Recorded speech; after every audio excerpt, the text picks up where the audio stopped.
ಖಾತೆ ಸರಿಯಾಗಿಲ್ಲ, seniority maintain ಆಗಿಲ್ಲ. ರಾಮಲಿಂಗಾರೆಡ್ಡಿ 8 ಸಾರಿ, ನಾನು 8 ಸಾರಿ ಗೆದ್ದಿದ್ದೆ. ಈ ರೀತಿ 8, 7, 5, 6 ಎಲ್ಲ ಗೆದ್ದಿರೋ. ಅದನ್ನ ಸಮತೋಲನವಾಗಿ ನೋಡ್ಬೇಕಾಗಿತ್ತು.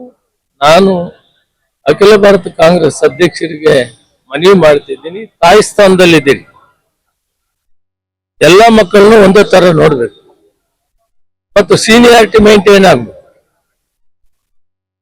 ಇವು ಮಾಡೋದ್ರಿಂದ ಮುಂದೆ 2028ಕ್ಕೆ ಕಾಂಗ್ರೆಸ್ ಬರೋದಕ್ಕೆ ದಾರಿ ಆಗ್ತದೆ ಅಂತ ಹೇಳಿ ಅವ್ರಿಗೆ ಮನವಿ ಮಾಡ್ತೀನಿ. ಮತ್ತು ಏನು ಇವತ್ತು ಖಾತೆ ಕೊಟ್ಟಿದ್ದಾರೆ ಅದನ್ನ ಬದಲಾವಣೆ ಮಾಡಿ ಜನಸೇವೆ ಮಾಡುವಂಥದ್ದನ್ನ, ಅನುಕೂಲ ಆಗುವಂಥದ್ದನ್ನ ಕೊಡಬೇಕು ಅಂತ ನಾನು ಮನವಿ ಮಾಡ್ತೀನಿ. ರಾಹುಲ್ ಗಾಂಧಿ ಅವ್ರಿಗೆ ಹೇಳ್ತೀನಿ, ಸೋನಿಯಾ ಗಾಂಧಿ ಅವ್ರಿಗೆ. ಈಗಾಗಲೇ ರಾಹುಲ್ ಗಾಂಧಿ ಅವರಿಗೆ ಮೊನ್ನೆ ಬಂದಿದ್ದಾಗ ನಾನು ಮನವಿ ಮಾಡಿದ್ದೀನಿ, ಸಮಾಜ ಕಲ್ಯಾಣ ಸೇವೆ ಮಾಡು, ಬಡಬಗ್ಗರಿಗೆ ವ್ಯವಸಾಯ ಸೇವೆ ಮಾಡು, ಇರಿಗೇಷನ್ ರೈತರಿಗೆ ಸೇವೆ ಮಾಡು, ಇಂಥವು ಆಗ್ಬೇಕು. ಅದರಿಂದ ಇಂಥವು ನಾನು ಈಗಾಗಲೇ 3 ವರ್ಷ ಅದನ್ನು ನಿಭಾಯಿಸಿದ್ದೆ.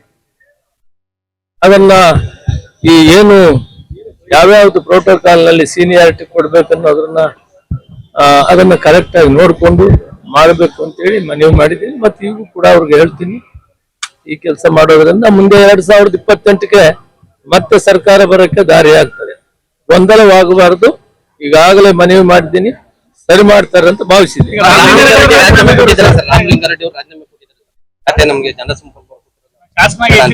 ಬಹುತೇಕ ದೇಶಪಾಂಡೆ 9 ಸಾರಿ ಇರ್ಬೋದು ಅನ್ಸುತ್ತೆ.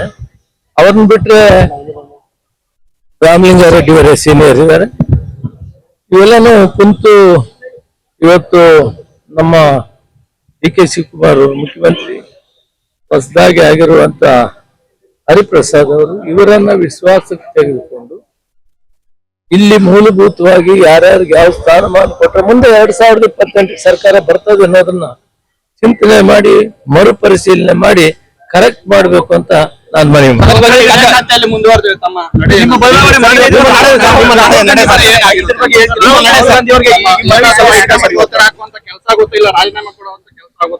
ರಾಹುಲ್ ಗಾಂಧಿ ಅವರು ಬರ್ತಾ ಇದ್ದಾರೆ.